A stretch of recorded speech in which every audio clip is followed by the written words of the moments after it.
guys and gals, and welcome to another episode of Under the Crimson Light, the show where we take a look at local bands that need a lot more recognition, or bands that from overseas that need a lot more recognition here in the US.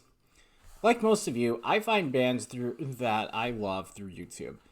Bands will randomly just come across my feed, my curiosity will get the best of me, and I'll check them out.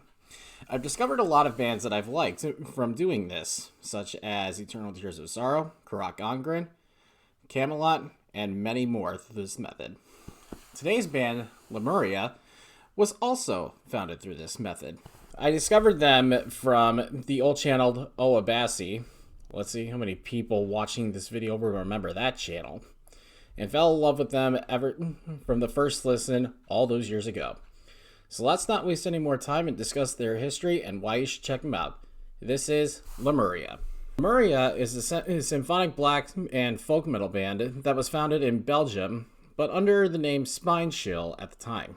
The band name didn't come until 2001. Members include Vincent Pical, the last man standing from the OG lineup, Bart de Prince, Kevin Proust, Jens de Petter, and Nicholas Reinhold, just to name a few. In 2002, they released their first demo, The Vault of the Witness.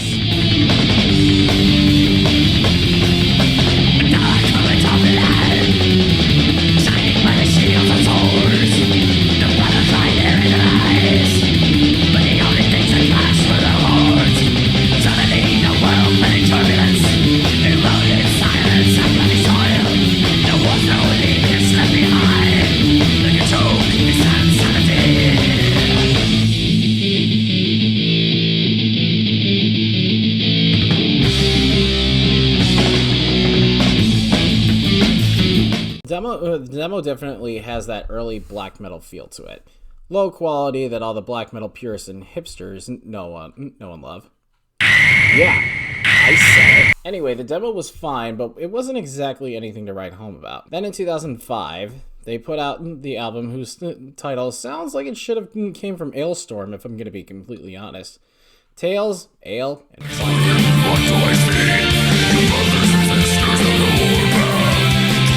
They brought on Siegfried Marsalis for keyboards during this time, and they were starting to find their niche. They also put this album out independently, which was a nice feat for the band of their caliber. It's a good album, but definitely not one I like, but I'm probably in the minority of that. Fast forward to 2010, and they put out an album that caused me to discover them. Chanson de la...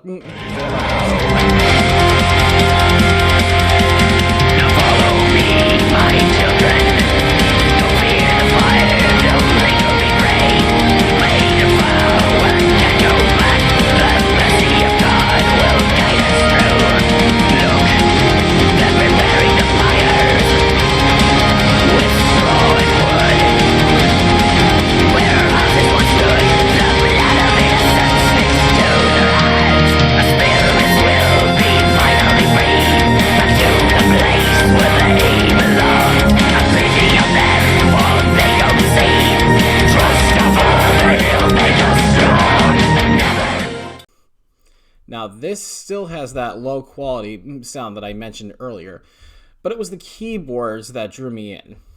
Like Summoning, this album has that medieval keyboard / orchestral sound that I absolutely came to love it from black metal. And I absolutely love this album. But then, sadly, a few years after, I would listen to tracks here and there, but the album had pretty much the band name had just up and all just completely left my mind. That is until 2019. I stumbled into Rolling Stone Records, which in my opinion is the best record store in the Chicagoland area, and was on a record hunt. I went to their back wall where they keep all the new metal albums. I saw their 2019 album, The Hysterical Hunt, and I knew I immediately had to buy it. Also, just as a heads up, I'm going to be reviewing this album in the future at some point.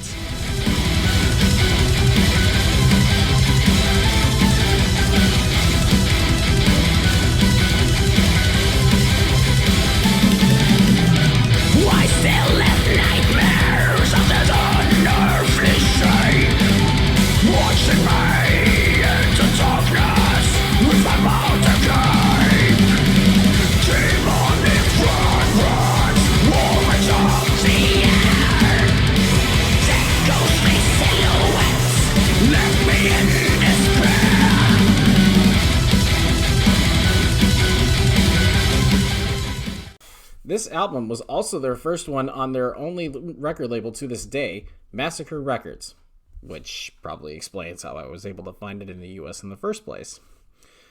The album also was bizarre in that it doesn't deal with medieval folklore much like their previous work, nor does it carry that same sound. Definitely orchestral moments for sure, but this time it deals with 18th century France and is about werewolves and the like. And maybe it's because of that sound and theme behind the album that it's one of the albums that I listen to when I go up to my grandparents' summer house when I go up to Wisconsin. So, why would I recommend them? Well, call it nostalgia, but I feel like these guys definitely slap. Granted, I'm in the camp where I prefer the newer stuff and not the older stuff, but it's a heavy recommendation for anyone who loves symphonic black metal. If you like what you heard from this, go check them out on YouTube, Spotify, Apple Music, and other streaming services. And should you be watching this where you can actually use euros, check out their Bandcamp to further support them. So that does it for this week's episode of Under the Crimson Light. Have you heard of these guys before? What was the first album you heard by them? Got a band to recommend for this series? You know, a local band and want to get featured in a future episode? Drop a comment below. And if this is your first time on the channel and love hearing new music and album reviews, make sure to like and subscribe to the channel. Hit the bell for notifications. Make sure to follow me on Twitter as well for more updates. And let's also try and remember that if the channel hits 2,000 subscribers by the end of this year, 2021, I will be shaving off this beard. Let's not forget that. I keep forgetting to mention that. But anyway, that'll do it for me.